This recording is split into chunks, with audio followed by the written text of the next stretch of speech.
आज आपके लिए बीफ की बनी हुई एक बहुत ही ज़बरदस्त किस्म की रेसिपी लेकर आ गया हूँ। इस रेसिपी को चिन्योटी कुन्ना बोलते हैं, जो कि बहुत ज़्यादा लजीज और मज़ेदार किस्म की रेसिपी है। इस चिन्योटी कुन्ना को बनाने के लिए आपके पास कोई सा भी गोश्त होगा तो उससे ये रेसिपी बन जाएगी बहुत ही आसानी से। तो चलिए यहाँ पे रेसिपी को शुरू कर लेते हैं। सबसे पहले यहाँ पे मैंने लिया है आधा किलो जो है बीफ का गोश्त। गोश्त के साथ साथ यहाँ पे इसके अंदर दो जो है हड्डियाँ हैं रोगन वाली, इससे बहुत ही अच्छा टेस्ट आएगा। इस गोश्त को मैंने नमक और सिरका लगा के नीम गर्म पानी से अच्छे से धो लिया है। तो चलिए रेसिपी को शुरू कर लेते हैं।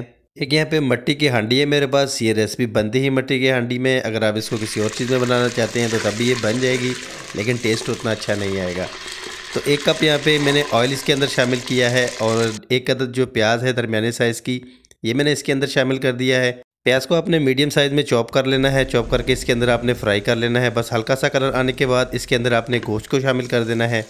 गोश्त को शामिल करने के बाद यहाँ पे एक दफ़ा इसके अंदर चम्मच चला लेंगे ताकि जो गोश्त हमने इसके अंदर डाला है वो नीचे लगे नहीं।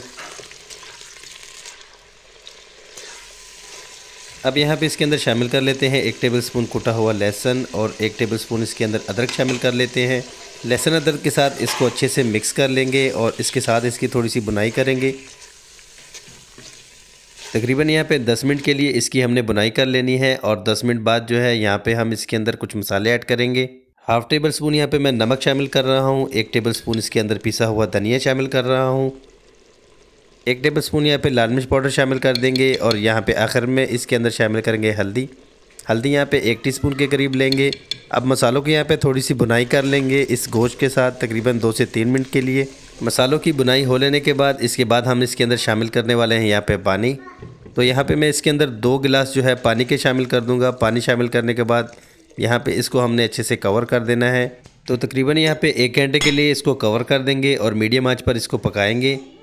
1 घंटे के बाद आपसे दोबारा मिलते हैं। तो 1 घंटा हो गया है यहाँ पे और 1 घंटे के बाद हम यहाँ पे इसको चेक कर लेते हैं। गोश्त यहाँ पे चेक कर लेंगे। गोश्त यहाँ पे अच्छे से सॉफ्ट हो गया है। अब इसके अंदर हमने आधा कप जो है दही का शामिल करना है। दही आपने अच्छे से फेंट लेनी है और इसको इसके अंदर डाल देना है। दही डालने के बाद एक दफ़ा इसके अंदर चम्मच चला लेंगे ताकि इसके अंदर दही की जो गुठलियाँ हैं वो ना बने। फ्लेम को थोड़ा सा हाई कर लेते हैं और बना लेते हैं इसके लिए आटे का थोड़ा सा गोल।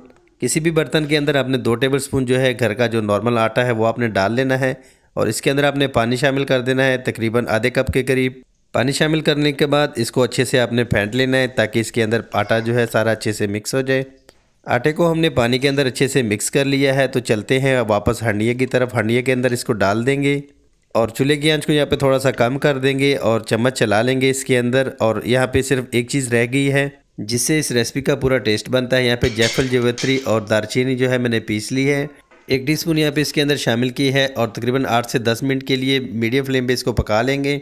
तो तकरीबन यहाँ पे 10 मिनट हो चुके हैं और रेसिपी बन के हमारी बिल्कुल तैयार है। यहाँ पे मैं आपको इसकी डिश आउटिंग करके दिखाता हूँ। ये चिन्योटी कुन्ना की रेसिपी बहुत ही ज़्यादा लजीज किस्म की रेसिपी है।